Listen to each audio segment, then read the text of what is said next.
I really latched on to the skateboarding and punk music, and I just remember feeling like this is who I am. You know, I'm angry. I'm angry and I can relate to this. 13-year-old Chris Jones was angry about his parents' divorce. You know, I just lost control. You know, I was self-medicating. You know, I didn't want to be me, or I didn't want to experience, you know, pain or frustration. I remember skateboarding to school high on LSD in 7th grade. And I went to my first rehab when I was 14 years old. I went to jail for stealing a car when I was 14. By his late teens, Chris had a full-blown drug addiction that followed him into adulthood. I was a human, you know, garbage can as far as drugs. I would do LSD, you know, cocaine, speed, you know, uppers, downers, all-arounders. Chris wound up in rehab again. This time, he received more than drug counseling. I remember a guy just, I don't remember how it went down, but he just said, you need to, you know, you need to give your life to Jesus Christ. And I'm like, what do I need to do to, because I hate myself. I hate the way I live. What do I need to do? And he led me to the Lord right there in the rehab, and I broke.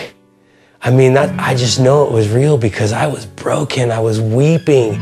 Chris says he had a real encounter with God, but his addiction still had a hold on him. And I got out of that rehab, and I tried really hard to stay sober, and I think I made it 4 months, and I went back and just did the same old thing. At 25, Chris was arrested for manufacturing meth and sent to prison. I got into the whole, you know, prison gang life with, you know, with the hate. Chris spent 3 years in prison. Soon after his release, he was back to his old ways. I was in jail again, and I believe God gave me that moment of clarity, you know, that was like, what? Is this my life? The sum of my existence? This is it? And it was like, there's gotta be more. And I said, God, if you're real, please help me. Chris received the help he prayed for. I got into a 12-step program, and which I'm thankful for because it helped me establish a relationship with God.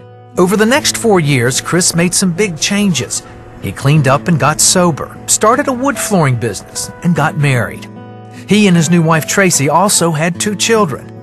His relationship with God grew, but Chris still wasn't ready to give his life fully to the Lord. You know, I was in a secular rock and roll band that took up a lot of my time. When his wife, Tracy, started going to church, Chris wasn't convinced it was a priority. That put a major strain on their relationship.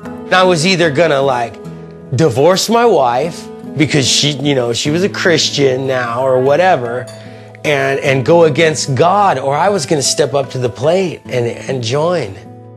Well, we went to see The Passion, and it brought to life what Christ did for me. Whoa, Jesus Christ, like, loves me. He loves me. And we're going to church, babe. You know, that's what I said to my wife. Chris and his family went to church together and haven't looked back. I remember the very first time that Chris ever came to church and how he literally opened up and gave his life completely to the Lord. And so it's just really, really cool to see him come out of, you know, rock and roll, prison, drugs, that kind of lifestyle, to where now that he's literally just a pillar in the house of God. Chris decided to quit the secular band and focus on God, but he didn't stop playing music altogether. He's the one that put it inside of me to love to play music. You know, God gave that to me, and God gave that to me to use for Him. So once I laid it down on the altar and gave it to Him, man, has He blessed my socks off. God has also blessed Chris's marriage. The Lord has done such a work in my wife and I.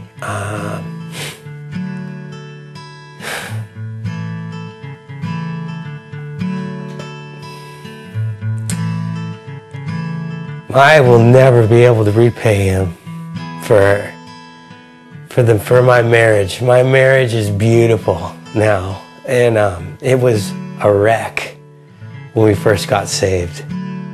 We would be divorced if it wasn't for, our salvation, without a shadow of a doubt. He's the very foundation that keeps this family together. God is so big and so good and so gnarly that nothing is surprising to him. Nobody's gone too far for God not to reach in and grab him and put him on the rock, because that's what he did for me.